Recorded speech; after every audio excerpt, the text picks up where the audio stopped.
Okay. Sawa. Tulizungumza kuhusu the Gaius Pentagram. Ndio, Gaius Pentagram. The Pentagram, ushaiona nembo ya Baphomet?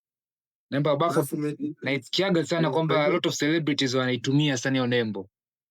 Ya, wanaitumia sana nembo ya Baphomet ambayo kuna kama jamaa ana mabawa kama ya popo hivi nyuma. Alafu pembeni kuna katoto kameshika hivi kifuani, alafu ana alama ya vidole viwili amefanya hivi.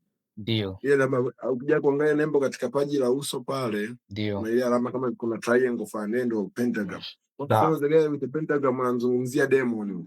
Okay. So kwenye tukizungumzia kuhusu AI inamletaje mpinga Kristo? Ndio. Kama tulivyozungumza mwanzo, maarifa kuwa yataongezeka. Maarifa kuongezeka na maana ni teknolojia tunaizungumza kuongezeka, si ndio? Sawa. Na maana kama teknolojia inaongezeka, matokeo yake ni nini?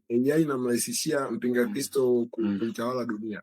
Sasa hivi kama nilivyozungumza kuwa kuna nchi ambazo watu washatolewa kwenye makazi, kwenye kazi zao wanategemea watu wameweka marobot, si ndio?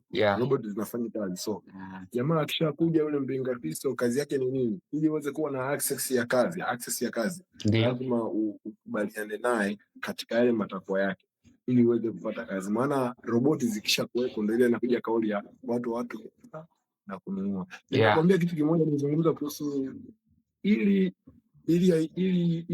Antichrist iweze kuitawala dunia. Nimekwambia kuna pandemic disease ya virus lazima ije. Kama COVID-19.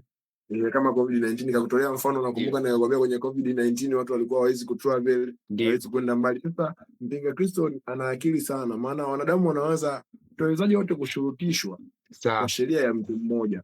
Lazima kuwepo na kitu. Yaani mtu hawezi kuja kuinuka tu kuna system fulani naweka. Hawezi kuja mtu akasema tu leo dunia eti wote ni chini mimi hamkubali. Lazima aje na mfumo. Ndio. Umeona? Stagnation. So anakuja na mfumo gani? Lazima ugonjwa wa virus uje kama ambavyo ilitokea COVID. Na sio kwamba naongea kitu cha kufikirika. Ndio. Hata tukimzungumzia Bill Gates alishasema kwamba the next pandemic will be worse kuliko COVID. So tunajua kabisa kuna na jamaa sasa hivi anafanya hapo kuna kitabu kimoja kinaitwa End of Days. Umeona? Hicho kitabu pia ndo kimeelezea pia kwamba baada ya pandemic ambayo itatokea, maana ilishatabiri kwamba hii pandemic ya COVID itatokea. Na baada ya pandemic ya COVID inayokuja ni mbaya zaidi.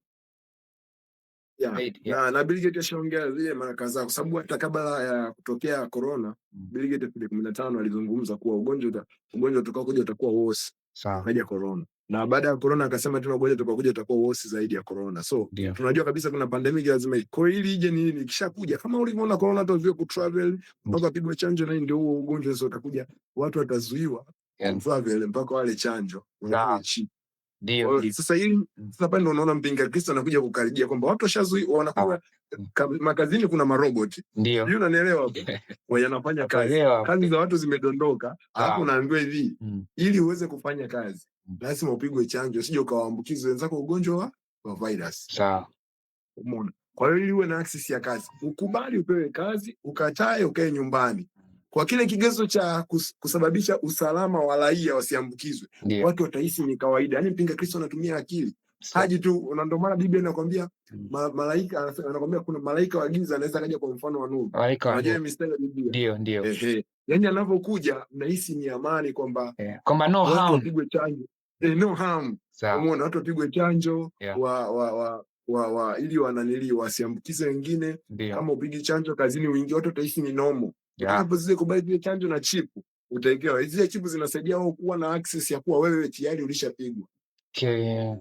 Hapa ndio pale ambako Mungu anasema kuwa watu wake hatawaacha waangamie, Mungu atawaondoa. So na time ni nia kwamba si mbali, sababu tangu yazungumzo yale yalishatokea, yametokea na haya na kuja pia na kwa muda si mbali. Watu wanaweza na hapo pia hapo kipindi cha mwisho lazima ile kanisa lake ile Mungu alikusanya lile lazima alikutana. Ndio maana likishatoka hizo tabu alizozipitia, kwa sababu tabu hizo watazipitia ni kwenye hao Waisraeli, kwa sababu kuna nyakuo kama tatu hivi, kama si mbili tatu.